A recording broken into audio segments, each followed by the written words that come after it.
हनुमान जी ने जब अशोक वाटिका में प्रवेश किया तो देखा कि वहां बहुत से राक्षसों का पहरा है।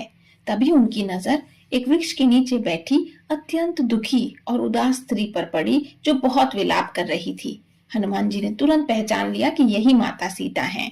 वे एक छोटे से रूप में एक वृक्ष पर बैठ गए और चुपचाप सब कुछ देखने लगे। कुछ ही देर बाद रावण अशोक वाटिका में आया। उसने सीता जी को बहुत प्रकार से समझाया और डराया। कहा कि अगर वह उसकी बात नहीं मानेंगी तो वह उन्हें मार देगा।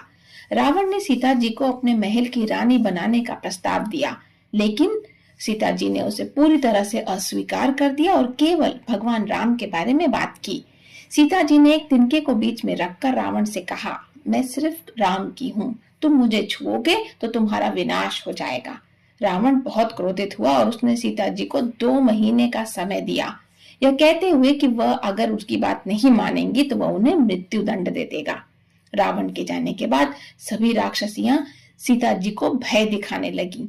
त्रिजटा नाम की एक राक्षसी ने, जो सीता जी की सेवा में लगी हुई थी, उसने सीता जी को सांत्वना दी। जब सभी राक्षसियां वहां से चली गईं, तो हनुमान जी ने सोचा कि अब यही सही समय है। उन्होंने भगवान राम की दी हुई मुद्रिका मतलब अंगूठी धीरे से माता सीता के सामने गिरा दी। मुद्रिका को देखकर सीता जी बहुत खुश हो गई, लेकिन चौंक गई और सोचने लगी कि ये कहां से आई। तभी हनुमान जी वृक्ष से नीचे आकर सीता जी के सामने हाथ जोड़कर खड़े हो गए। हनुमान जी ने अपना परिचय दिया और कहा कि वे भगवान राम के दूत हैं।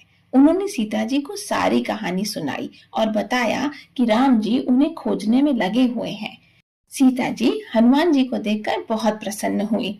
हनुमान जी ने सीता जी को भगवान राम का संदेश दिया और उनसे कहा कि वे उन्हें इसी क्षण अपने साथ श्री राम के पास ले जा सकते हैं। लेकिन माता सीता ने हनुमान जी को समझाया कि रावण ने उनका हरण करके रघुकुल का अपमान किया है, इसलिए लंका से उन्हें मुक्त कराना और रावण को दंड देना ये श्री राम जी का कर्तव्य है। इसके बाद उन्होंने हनुमान जी को आशीर्वाद दिया। कहा, हे पुत्र, तुम अजर अमर रहो और गुणों की खान बनो। श्री रघुनाथ जी तुम पर बहुत कृपा करें, प्रभु कृपा करें। ऐसा सुनते ही हनुमान जी पूर्ण प्रेम से मग्न हो गए। हनुमान जी बोले, हे माता, अब मैं कृतार्थ हो गया, आपका आशीर्वाद अचूक है। वे प्रसन्नता से बोले, हे माता, ये सुंदर फल वाले वृक्षों को देखकर मुझे बड़ी ही भूख लगाई है। यदि आप प्रसन्न होकर आज्ञा दें तो मैं थोड़े से फल खा लूं।